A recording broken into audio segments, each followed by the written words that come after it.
We hope you have enjoyed this class of Lenore's from 35 years ago. If you would be willing to support the church with a donation, we'll have the information of how to do so right after the class. Are we ready? We're going to finish up. We're going to bring to a conclusion all that we've been talking about for 3 weeks. Steve? You are the only person who will be with you for the rest of your life. You were born alone. You'll die alone. People will come and go in between. But to the question of your life, you're the only answer. To the problem of your life, you are the only solution. This is the final lesson in a 4-part series entitled Tool That Unlocks Your Past and Will Open the Door to. We have begun this series of lessons by talking about our personality and how that personality got developed. Remember, we were a sponge and we took everything in indiscriminately. We took it in, good and bad, and we called it our own. And we called it our personality. For many of us, most of our lives, that's all we knew about ourselves. But then we opened our mind to another aspect of ourself that really is the stronger one.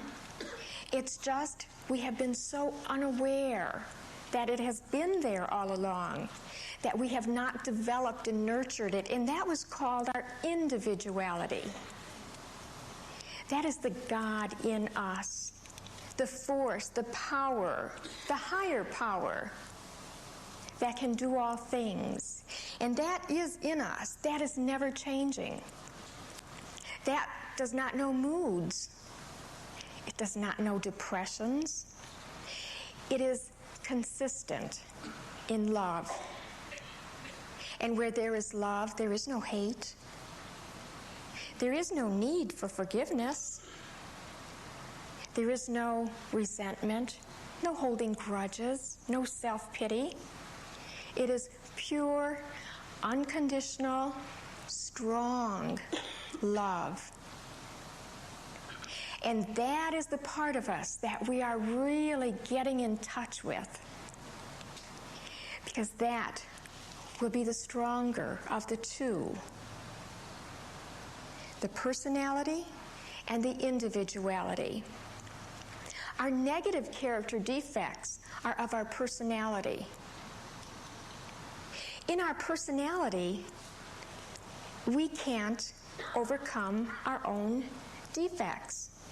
We have to believe that there is a power greater than us that will respond to our desire to change. Last week, we did an inventory, and we wrote down, I saw how quickly you pulled those pencils out and you really got into the work. You really wanted to do it. And I know this past week, you've been busy observing yourself, seeing yourself in a new way, with an honesty, an openness, a willingness to look at the parts of yourself that haven't been working, and you've been writing them out. But I know that every one of you here, you too have positive parts that you have absorbed from the world around you, from your family, your friends, your school. I think we do ourselves an injustice if we don't look at both sides. I know that there are people who will find it much easier to pick out all of the negative things to say about themselves than they will the positive. And it's important that we understand that we, as human beings, have both. If we didn't, we wouldn't be sitting here today. So let's take a look at what are some of the positive parts of us that we can be very proud for having, for nurturing, for being? Are you the kind of person that cares about other people? You have a concern for others.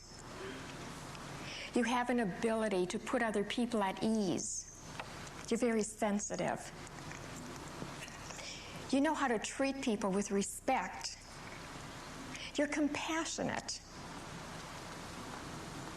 You try to be understanding of others. You help others when they're in need. You're courteous to others. You're kind. You have a sense of humor, and you can laugh at yourself.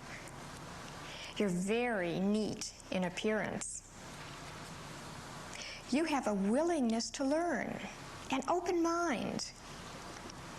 Why, you have average or better health and intelligence. You're willing to take responsibility for yourself. You're trustworthy. You're loyal. You're punctual. You were on time. You're very affectionate. People can count on you because you're dependable. You're a good listener. You care what other people have to say. You have a very optimistic attitude. You are determined. You've come back. I know you're determined. You're well organized. You like the feeling of order in your life. You're resourceful. You don't let obstacles stop you. You know how to find the way to do that thing, to carry it through. You're imaginative. That's one of your great strengths. You're a problem solver. Not only that, you're getting better at it all the time. You're very capable of admiring beauty. You're enthusiastic. People feel good when you're around. You're a good communicator. You enjoy expressing yourself. You're very dedicated to your spiritual growth. Each and every one of you is very dedicated to your spiritual growth and very grateful for your life, for the people in your life, and for the opportunities that come your way. Do you see what wonderful people you are? Now, turn to the person next to you and tell them what a wonderful person you really are.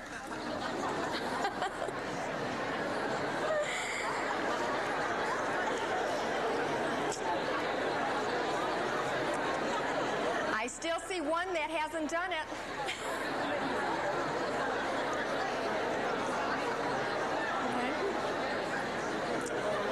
Okay. Now, didn't that feel good? Did you have a hard time doing it? Yes and no. Okay. It feels good to feel good about yourself. How can you expect to start working in a positive way to overcome the negative parts of you if you can't admit you're also a good person? You have to have a balance. You have to be willing to say, yes, I'm a good person. I really am. By the same token, this good person has some parts that need to change, but I'm willing to change them. I have an open mind, and I'm willing to change. You see, a good inventory means you don't overrate or underrate your good points or your bad points. You are just like a reporter reporting the facts. As a human being, we all have both. You see, God loves you now, not when you will be perfect. This is not a perfect world. There are no perfect people. You must start where you are now and love yourself with your imperfections. Now, that doesn't mean become complacent with them. Never become complacent with your imperfections. Accept the fact that you have them and then be willing to do something about them. Would you like to change what is negative in your life? I have one person on the front row I wish I could have up here. I just love the eagerness. Yes, he wants to change, and I know each of you do. That's why you're here. That's why after that negative inventory last week, you could come back here and come back for more. Because you really want to do something about it.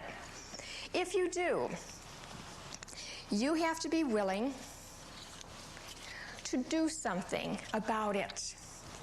Remember, we said this was an action program. You have to go into action. And I thought, do you see this? It's a little Viewmaster. If you want to see a picture, you put in a slide.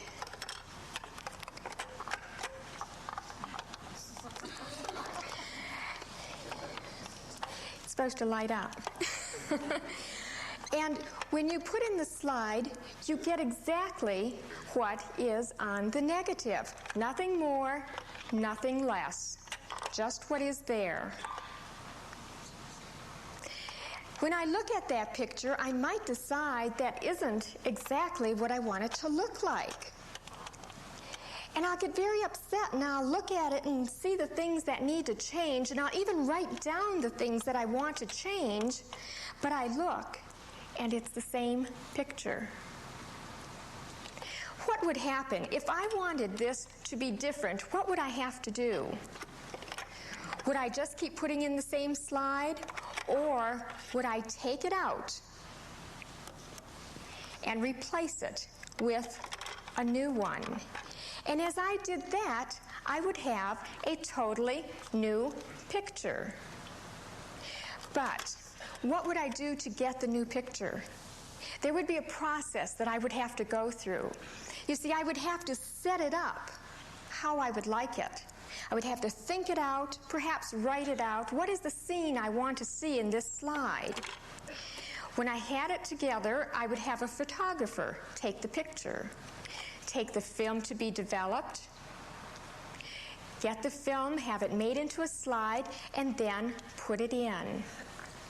I would then have the picture that I desired, that I created.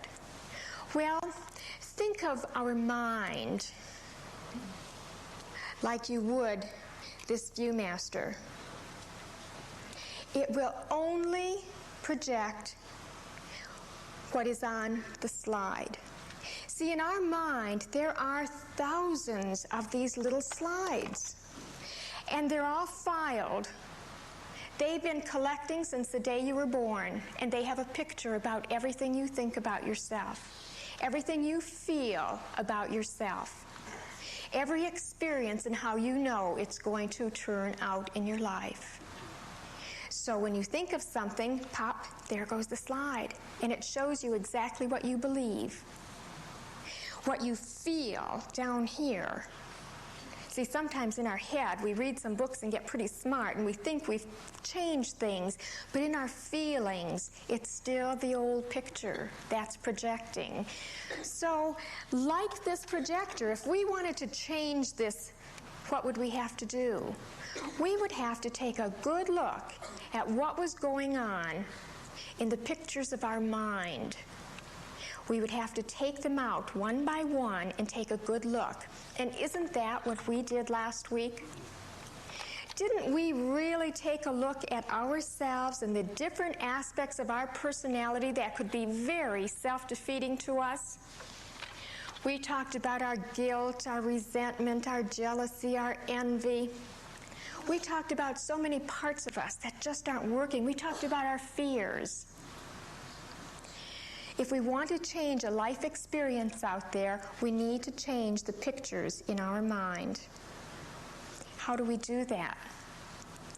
Let's start by taking a good look at what is already there. Let's see, we have to focus in.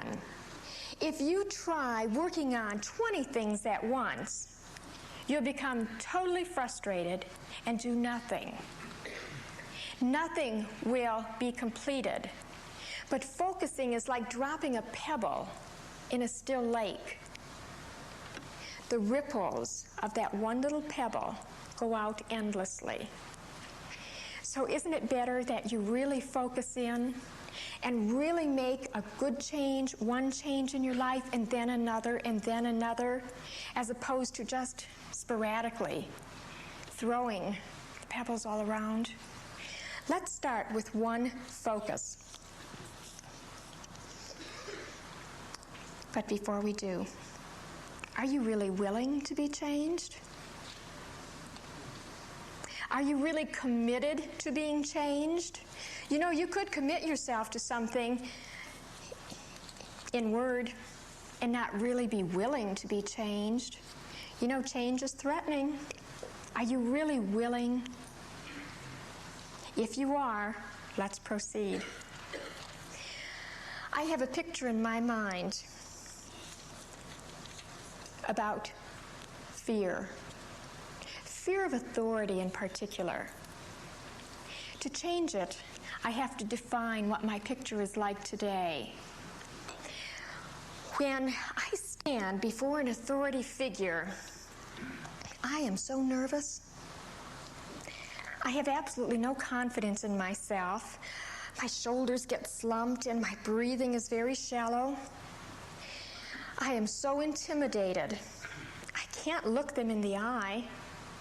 Now, even though I've prepared my work, my tongue gets twisted and I can't speak, and I become so shy. Sometimes my face even gets red. That's my picture. But I don't want to be this way. I don't want to go through the next how many years of my life this way. So what do? I have to create a new picture to replace this one with. So just as I observed the old one, I will now create a new one. How would you like to look?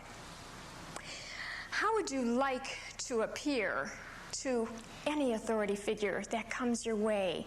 Standing tall, shoulders back, look them straight in the eye, smile on your face, your voice confident, strong, deliberate. Your mind clicks. It remembers exactly what it needs to say. You're prepared. You're unflappable. There isn't anything that person can do to cause you to quiver. Is that your new picture? Write it out. In great detail, write out how you would like your new picture to be. There is another method that we teach here in our transforming system, and that's an image book. That's what an image book is all about. I have had so many people, students in class, that will say, well, I took some of those classes, and well, I wasn't even sure what I should do my image book page on. But now you know. See, you did your inventory. You know exactly what you want to be working on, don't you? Look at your list. Choose any of those things and start somewhere. Start somewhere. A Chinese proverb said, never worry about going too slow, only worry about standing still. Start. You're afraid of authority figures? Get out your magazines and start cutting pictures of that man or that woman that looks confident, poised, just like the one you described. Cut out powerful words and put them with those pictures describing that new, confident you. And every day, absorb that picture so that it can become a part of you. Feel yourself in that picture. That's what your image book is all about. In affirmations, have you sat in class and said, oh, now let's see, what will I write about? Now you know. One of my favorites for years was, I am the strong, confident person that God created me to be. Put it on a 3x5 card. Put it on your dashboard, put it in your pocket, carry it in your purse, put it on your mirror, put it on your desk, put it in front of the telephone, anywhere that you are reaching for all day long. See, your mind can never be a void. You just can't pluck these out, these old pictures, and expect something new to fall in all by itself. The only thing that's going to fall in is the old slide. It's going to slip right back in place, unless you consciously reprogram into that void place what you want it to say and be. That's where your affirmations come in handy. And there are classes here that teach you to make powerful, dynamic affirmations. Another thing you might do, something I did, years ago. I remember once a brother of mine came over and he looked at me across the room and he said, "What did you do to yourself? Have you been writing on your forehead?" Well, I had these lines that looked like dark pencil had gone across my forehead. You could have played in them. I used to worry so much that I was just scrunched. And I was raising 3 young boys alone. And you know, that could be a job at times, so I had this technique of keeping them in line. I had this scowl, long before they ever did anything, so that they looked and they were reminded, if they did, what they might get. And I became aware of it, and I didn't like it, and I wanted to change. So I put mirrors up. There's a mirror in the hallway, a mirror in the kitchen above the sink, a mirror in the living room, a mirror in the bedroom, a mirror in the bathroom. And don't you know, somebody said to me, "Oh, Lenore, you must love to look at yourself." I really didn't. But you know what? Every time I caught myself with one of those looks, I could change it. If I wasn't aware I was doing it, I couldn't change it. It was such a part of me that I never knew until I caught myself in the act. And then I could make a conscious choice to change that look, to put a smile on. That's how you change what you don't like. You catch yourself. You see, if there was somebody following me around and shaking a finger, do you know how fast I would have changed it? Just like you, I would have said, "Who are you to tell me?" Because we all have these defenses, don't we?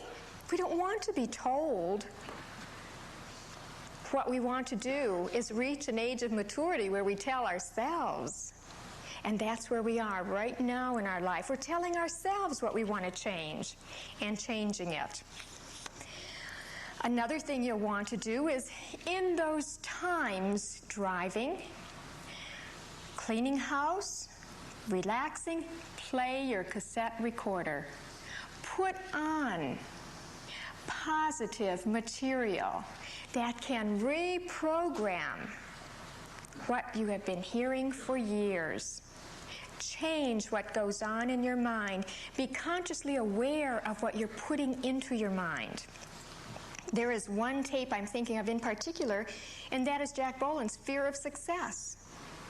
Fear is your problem, one of your problems. Fear of Success, an excellent tape, and there are so many more available to you in the store.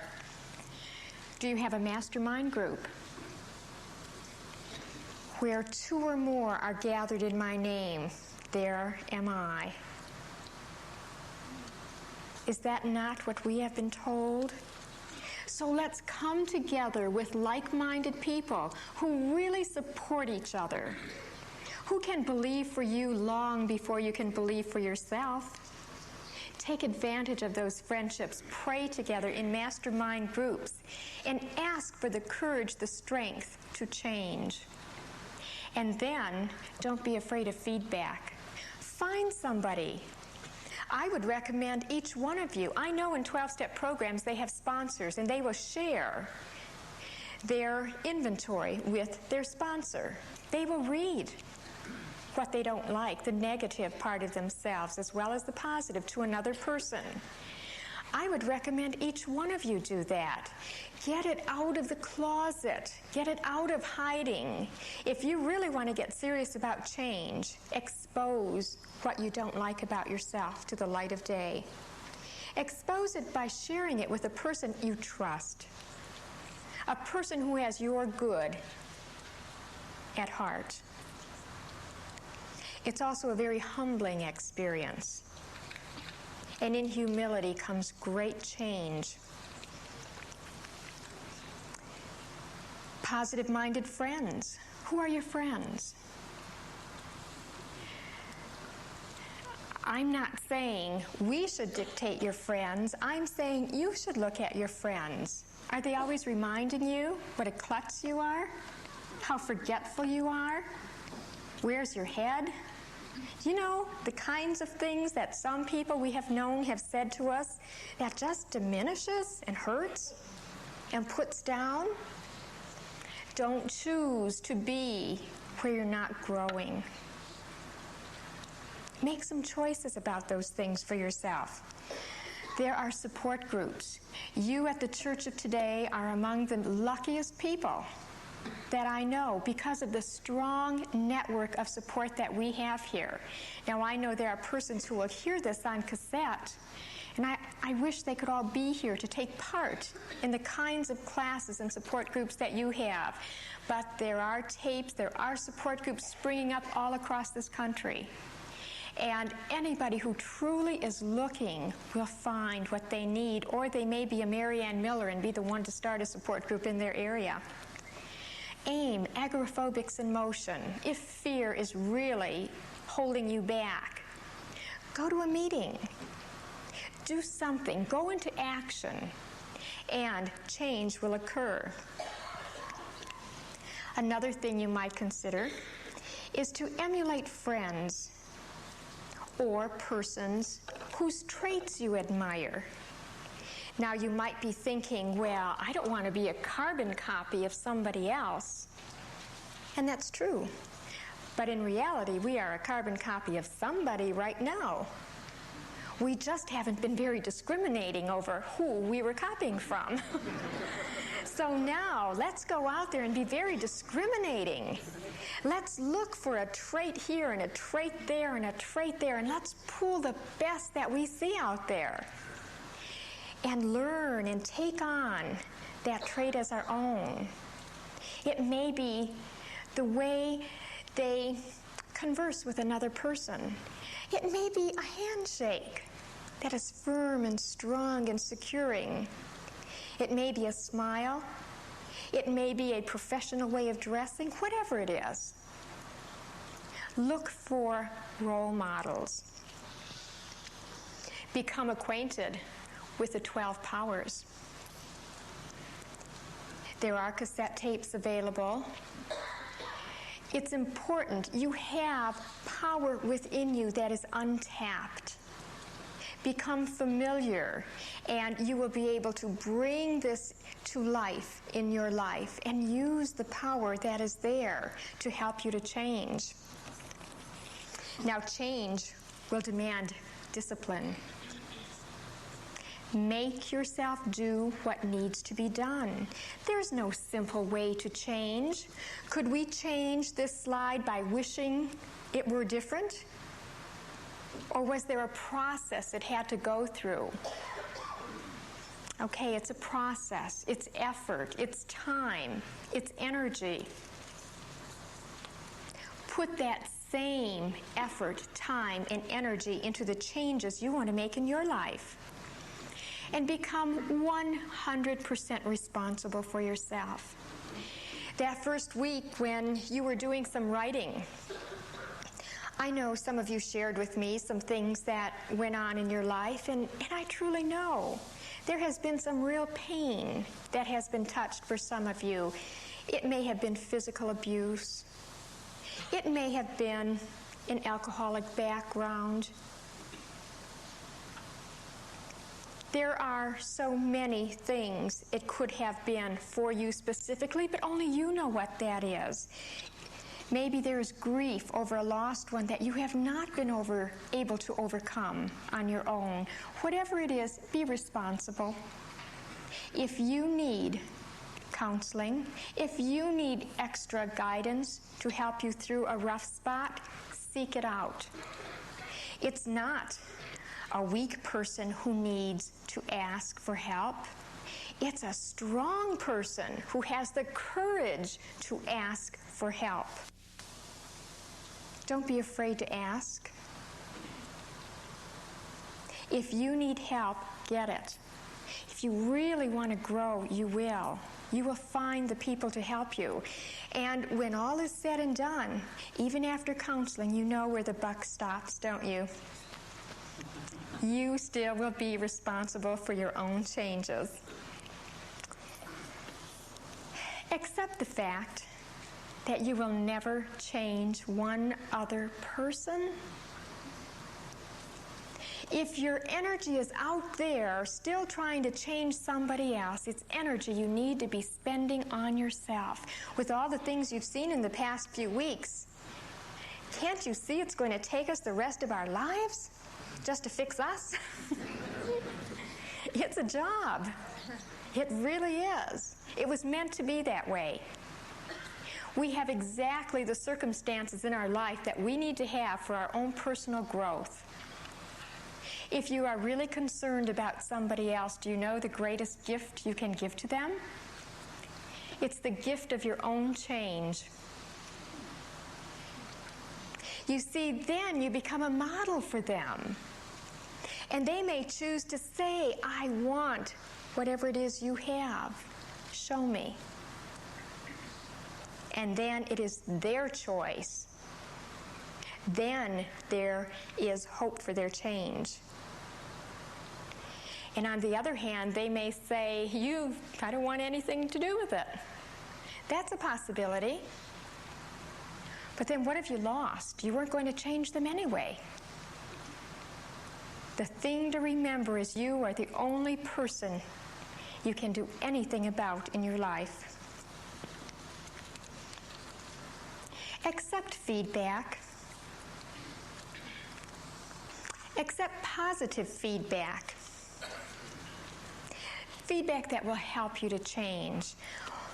I was talking to one of my sons last week, and he was telling me about a situation in his life, and I just let him go on. And he talked and talked about it and talked some more. And finally, I said, would you be willing to look at the other side of that? And at first, didn't want to hear about the other side of it. And I said, well, be willing at least to look at it. And so we talked about the other point of view. And then I just dropped it. A few days later, he said, I'm so glad that you stepped out on a limb to say that. He said, I did think about it. And he said, the whole situation has changed because I'm seeing it differently now. There are two sides to everything.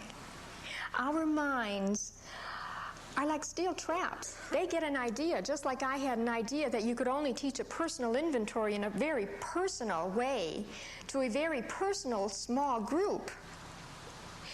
It was firmly ingrained in my mind until I allowed somebody else to plant the seed that there could be another way of doing this.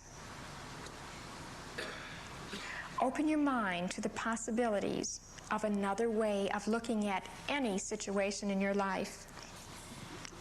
Now, are you thinking maybe that my circumstances are different?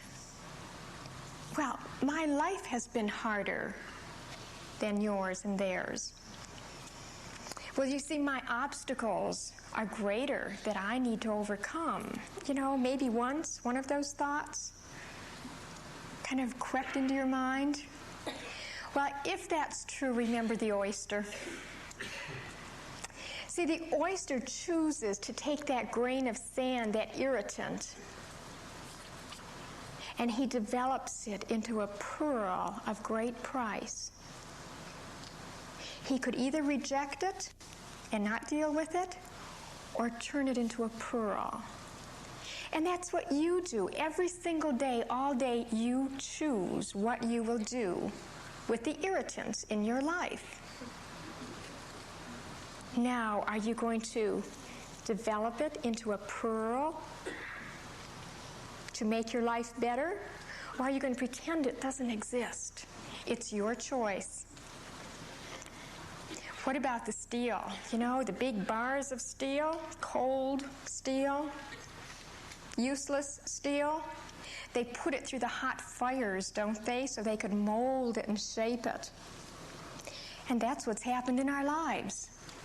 We've been put through some fires, but it's in those fires that we are able to mold and shape our lives into something more, something greater than it ever could have been without that problem. You see, we're afraid sometimes to look at what we've lacked in our life because of the hurt it brings. But I'm asking you to look at it differently. Let's look at affection. Well, when you were young, maybe you never got hugged, and you never got held, and you never got kissed until this day. You're feeling the loneliness, the feeling that you were not loved. Now, you could carry that through, and the feelings and the self-pity that come with that for the rest of your life. Or, like the oyster, you could take that and develop it. You could move through the pain of that rejection, and on the other side will be your pearl. You will be one of the warmest, most loving, tender, caring persons on the face of this earth.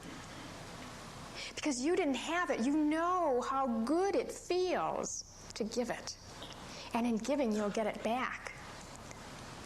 You will also have empathy for people in a way that nobody else will ever know, because you'll know what it felt like to not get it. You will know what it feels like to be unloved, and you have the capacity to be the greatest lover on earth. And confidence. You had no confidence. You weren't praised. You weren't given opportunities. Okay, so you've stumbled, scraped your knees, gotten back up, hung your head. But when you move through all that, do you know there is the possibility in you for one of the most confident people on the face of the earth? And not only that, you will have in your heart an empathy for people who don't have confidence. You will have a capacity to draw them out like no other person on earth. Take what you haven't had in your life, take your hurts and your pains, and use them. Use them as the oyster uses that grain of sand to make a pearl. You have the possibility for so much in your life if you will use your opportunities wisely, if you will make wise choices in your life. There was a prayer in the Ann Landers column which I clipped out, and it has just always been one of my favorites. It was by Cardinal Cushing, and it said, "Dear God, help me be a good sport in this game of life. I don't ask for an easy place in the lineup. Put me anywhere you need me. I only ask that I can give you 100% of everything I have. If all the hard drives seem to come my way, I thank you for the compliment. Help me to remember that you never send a player more trouble than he can handle. And help me, Lord, to accept the bad breaks as part of the game. May I always play on the square, no matter what others do. Help me study the book so I'll know all the rules. And finally, God, if the natural turn of events goes against me and I'm benched for sickness or old age, help me to accept that as a part of the game, too. Keep me from whimpering that I was framed or I got a raw deal. And when I finish the final inning, I ask for no laurels. All I want is to believe in my heart that I played as well as I could, and I didn't let you down. Play the game of life with your whole heart. Give it 100%. You can change anything in your life. Before you start your program, let me ask you something. Is there somebody in your life that you're holding a grudge against? Is there somebody in your life you're still blaming for the way you turned out or what they didn't give you? Is there somebody you haven't forgiven? Is that somebody you? If there's one person, then all the work that we have talked about will be for nothing. You cannot move forward in your life as long as you're holding anybody else responsible for your life. Forgiveness has to come before your life can change. There's a story, there's a book, Forgive and Forget, that's on the marketplace, and we don't have it here. But he tells a fable. And again, I know why Jesus tells stories, because that really makes pictures in our mind. And this fable takes place in a little town in Friesland. And it's a baker and his wife, and the baker's name is Fauk, and his wife is Hilda. Now, Fauk is this long, thin man with this long, thin nose, and he's very upright, proper, and very self-righteous. And then there's his little wife. She's round and soft and warm and friendly and very loving. Now, she loves her husband, but somehow she just wishes she could reach him, could be close to him. And in her need, one night, as he worked in the shop, she was at home, and he came and found her there with somebody else.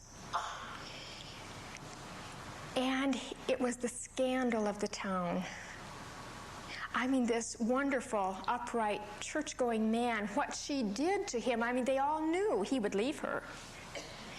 But he didn't. He stayed. He stayed, and he punished her with his self-righteousness. And every time he looked at her, he hated her. He saw her all over again. And the pain became more than he could bear. And one day an angel appeared and said, "You don't have to suffer like this anymore. There is a way." And he said, no, there is no way. I can't forget. I can't forgive. But in his heart, the pain grew so great, because every time he looked at her and hated her, it was as though a little pebble had dropped into his heart.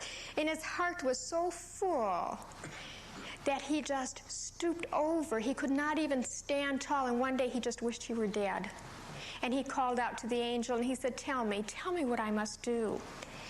And she said, "The only way, see, you can't forget the past, but you can give up the pain from the past, is to develop the magic eyes, the ability to look at the situation and to see it in a new way.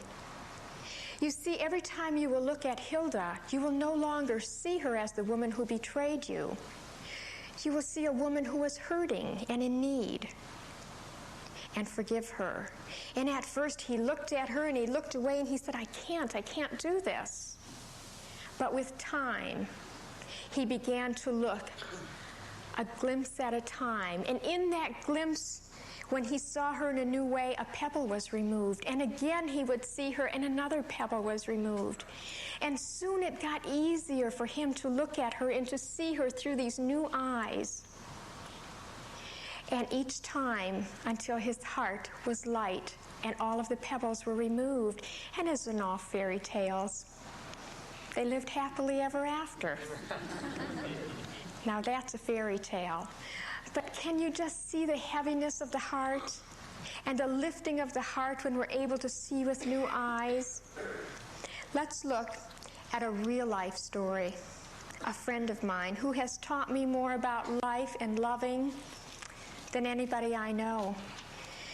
When she was married, her husband had a mistress who was only a few years older than their daughter. And in time, there was a divorce. And a few years went by, and he died. And at the funeral home, she was there, her children, the family, came this ex-mistress. But see, she had fallen on bad times. Her clothes were not so nice. She didn't have a car. She didn't have a job. And my friend took her into her home. She gave her some nice clothes. She helped her to find a job. And when she was back on her feet, she sent her off on her way. Who was that forgiveness for? Not for the girl. If it were for the girl, someday she would find out the girl didn't appreciate her enough for all she had done. We don't forgive for anybody else. We only forgive for ourselves. The forgiveness has to be for us, because when it's for us, then we can write a new script for our life. And not until then.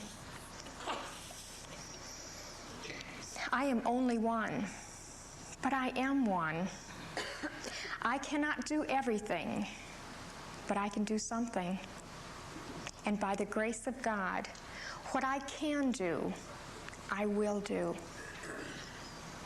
And for the strength and courage to live life in this new way, I am eternally grateful to God.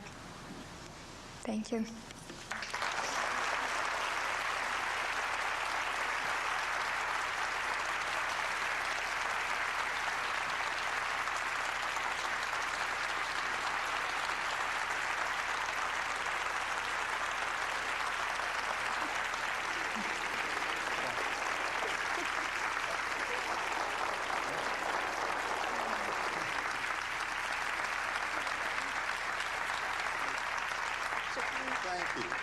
What a Thank wonderful you. class. And I was hoping that you were going to do that because you deserved it. Thank you. You've touched us. Thank you. And your I am words are so touched. true that they will live in our hearts. We will take them.